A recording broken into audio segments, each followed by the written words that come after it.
Welcome, Karibu. I'm Mwalimu DeLuca, and today we have a guest, David Ochieng. My name is David Ochieng, and I'm from Kenya. I was born in Nairobi, but I lived most of my life in Kisumu area, and I came to Boulder on February 1st for Watson Business Accelerator program, where I came with my environmental venture called Keep Victoria Blue, which has a mission to restore the lake and restore the livelihood of the people.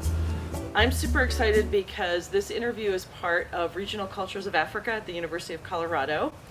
And I just want to hear from David, who's traveled all the way from Kenya on the eastern coast of Africa to Colorado. So you can see it's a pretty long trip. And I want to talk to David a little bit about his venture, but also just get some basic cross-cultural material, like what's it like to be in the US, the language, the food, and hear a little bit more about Kenya. Some of the students might be curious about that. So I'm going to start with my favorite open-ended anthropology question, which is, tell me about why you've been here with studying entrepreneurship, and tell me about Keep Nyanza Blue, your venture. I really want to thank you so much for giving me this opportunity to talk about what brought me here and about my venture that I'm now trying to set up. I came here for a business accelerator program, which is like a long business conference whereby we go through this world-class training on social entrepreneurship through Watson Institute that is based here in Boulder. So I was here for 4 months. I undertook the training and I graduated from Watson, and I'm now like a social entrepreneur who is like trying to set up and start up an organization and help my community through it. So can you tell me a little bit more? What specific organization is it that you're setting up, and what does it do? Just tell me like how it works.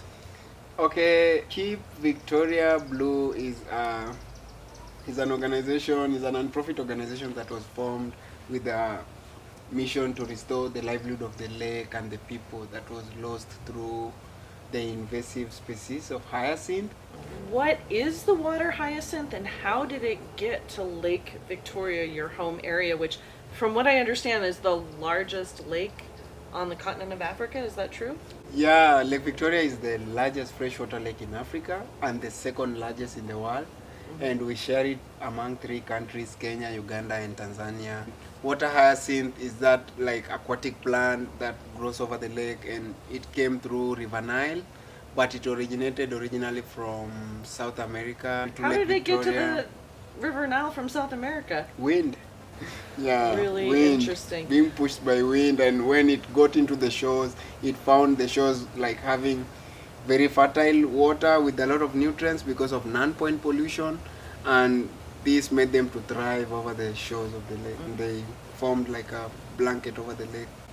So what is it that keeps you up at night, like keeps you awake or worried about Lake Victoria and this hyacinth? I'm so much worried about my community, which like entirely depends on the economic benefits that we have been having since I was a child, having like the water transport movement in the lake while doing fishing, and now we're having like diseases such as malaria because of large breeding area that we have for mosquitoes. So we are having bilharzia causing snails in the water, and you know at the shores people try to use the water for like home use and stuff, and they walk over the water and they are at a danger of contracting diseases such as those ones. So we are at risk, and that's my biggest worry on health of the society and also the future of the lake. So how did you decide to become a change maker, someone addressing one of the world's biggest problems in Lake Victoria, the home area that you grew up in? I saw it after I cleared my campus as a graduate teacher, and I went to a community school to be supporting, helping staff, and that's where I was working with Scout kids, and we were working on small projects that are solving the community environmental problems, and that's where we started this. And what was the name of it?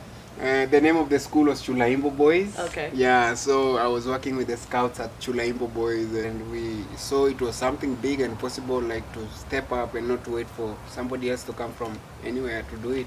Because we are from the same community, we experience these problems every day, and I just decided to step up and see it as something that is bothering us and it needs to be solved. And the government has been like not giving much concern to it, and maybe helping out with like make other people to support us and make sure we go fine in as far as solving this problem.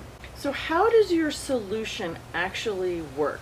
What is your solution? What and how do you do it? Yeah, my organization, as I said earlier, is about restoring the lake and restoring the livelihood of the people. So this weed is seen as a problem for a very long time, and my community and I figure out how we can like convert it into something of economic value.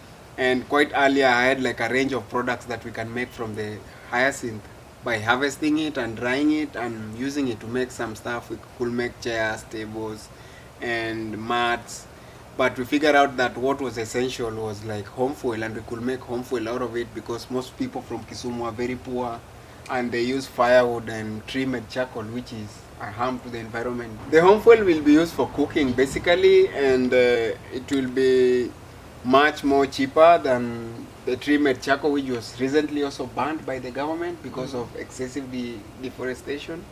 And we will be converting like what the community has seen as a problem for a very long time, so it will be like a win-win for the community and for the lake, and also more so for the community, because it will be a community-based project whereby we'll be using the community members to do the actual things that we're going to do in conversion and employ them and teach them how to do it. Yeah, we are also empowering the community members and the youths and using them to learn these skills. Yeah, because in a country like Kenya, we are having a very large youthful population, and most of them are uneducated, and they don't have jobs, and these are not perfect formally opportunities. educated. Yeah, they are right. not formally educated, and they can learn simple skills like this one in contribution to solving a bigger community problem.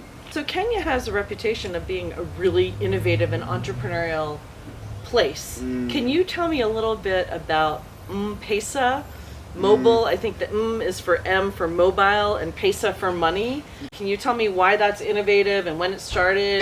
Pesa is like is part of our basic life in Kenya, because it was like invented by a young person who was like trying to figure out stuffs with electronic, and he was able to like invest it out of nowhere. And like actually having M-Pesa bridges all the other like money transfer. When you have M-Pesa, you can be able to transfer money from your phone to your bank, from your phone to another person's bank, from your bank to back to your phone again. And also internationally, you can send money direct to somebody's phone through M-Pesa. Nice. So, but basically, it's very simple and much more secure, and it has a lot of agents everywhere. But I'm just curious, like, what has it been like living? Like, what's the most surprising thing about living in Boulder, Colorado? What's it been like living up in Chautauqua? I mean, obviously, this is a unique historical time, but what are some of the things that have caught your attention? Because we were like 25 different students, like from different parts of the world, and we were like learning from each other every day, and you are like having 25 countries in the same place, so it was like a So very magical global. You were in the experience. U.S., but in a very global. Yeah, you are in a very diverse and global surrounding, and at the same time you are learning together, and you are What learning about from each challenges other. here? Like any challenges? I know you arrived Yeah. February 1st with a small backpack. Talk about like maybe the weather and other things that you faced here.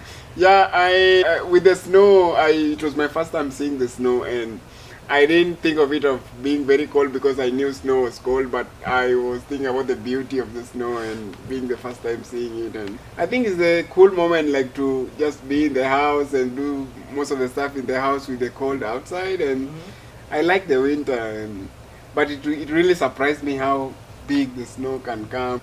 So your language, from what I understand, you speak English, Kiswahili, and Kijaluo. Can you say a couple things in maybe your mother tongue or local language, Luo? Luo is a Nilotic tribe. Is known as a fishing community, whereby you are associated with more fishing and things to do with the lake. And Luo, it occupies like the western part of Kenya. Can you And, say something in yeah, Luo language? I can to us? say I love Boulder, in Luo, ahero Boulder. Ahero.